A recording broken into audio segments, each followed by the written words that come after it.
ஆண்டவராகிய இயேசு கிறிஸ்துவின் நாமத்தினாலே உங்களுக்கு அன்பான வாழ்த்துக்கள்.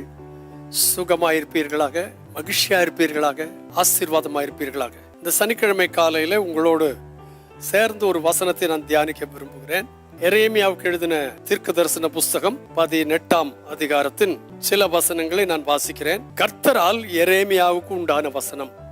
கர்த்தர் எரேமியாவை பார்த்து சொன்னார், நீ எழுந்து குயவன் வீட்டுக்கு போ, அங்கே என் வார்த்தைகளை உனக்கு தெரிவிப்பேன் என்றார். அப்படியே நான் குயவன் வீட்டுக்கு போனேன். அங்கே போனால் அவன் தன் திருகையினாலே வனைந்து கொண்டிருந்தான். அடுத்த வசனம் ரொம்ப அழகான வசனம். குயவன் வனைந்து கொண்டிருந்த மண்பாண்டம் அவன் கையிலே கெட்டு போயிற்று. அதாவது உருவாக்கி கொண்டிருந்த அவன் கையிலே கெட்டு போயிற்று. அப்போ நடந்த விஷயம் கேட்டா, அப்பொழுது அதை திருத்தமாய் செய்யும்படி தன் பார்வைக்கு சரியாக கண்டபடி குயவன் அதை திரும்ப வேறே பாண்டமாக வனைந்தான். அதாவது குயவன் அந்த சக்கரத்துல வச்சு மண்ணை வச்சு வனைஞ்சிட்டு இருக்கும் போது அவனுடைய கையில தானே இருக்கு, அது கெட்டு போறதுக்கு வழி இருக்கா அப்படின்னு பார்த்தா அவன் கையிலே கெட்டு போயிடுச்சு. சாதாரணமா என்ன செய்திருக்கணும்னு கேட்டா, அந்த கெட்டு போன மண்ணை எடுத்து தூக்கி எறிஞ்சிருக்கணும். ஆனா அந்த குயவன் என்ன செய்தது தெரியுமா? அதே மண்ணை எடுத்து திரும்ப அதே சக்கரத்துல வச்சு வனைய ஆரம்பிச்சான். இந்த நாள்ல உங்களுக்கு ஒரு அற்புதமான வார்த்தை சொல்கிறேன். ஒருவேளை நீங்கள் நானும் சேர்ந்துதான் வனைந்து கொண்டிருக்கிற கையில கெட்டு போயிருக்கலாம். ஏதாவது ஒரு காரணத்தினால அவர் நம்ம எப்படி வனைய விரும்பினாரோ அந்த ஷேப் மாறி போயிருக்கலாம்.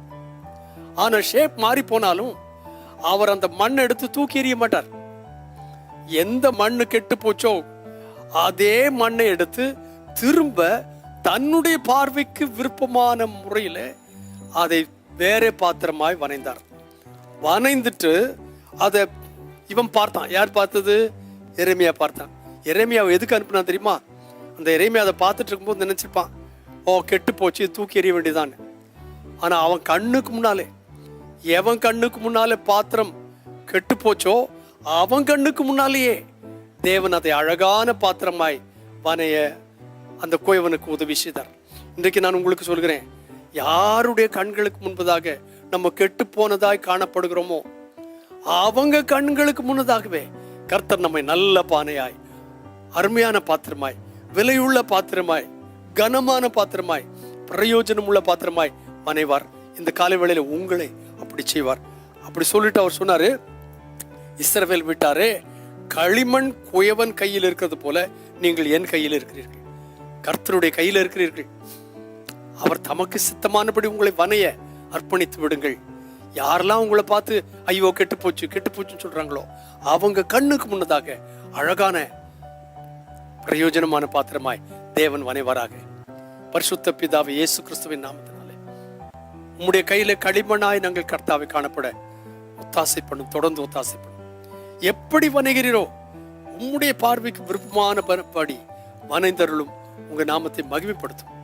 யாருக்கெல்லாம் அந்த உதவி தேவையோ, ஒத்தாசை தேவையோ, நீர் உம்முடைய கரம் நீட்டி அவளை தொட்டு ஆசீர்வதித்து வனைந்தருளும். தேவ நாமத்தை மகிமைப்படுத்தும். இயேசு கிறிஸ்துவின் நாமத்தில் வேண்டுகிறேன் பரிசுத்த பிதாவே, ஆமென். தேவனாகிய கர்த்தர் தாமே உங்களை அளவில்லாமல் ஆசீர்வதிப்பாராக. நாளை தினம் ஆராதனையை சந்திப்போம். ஆமென்.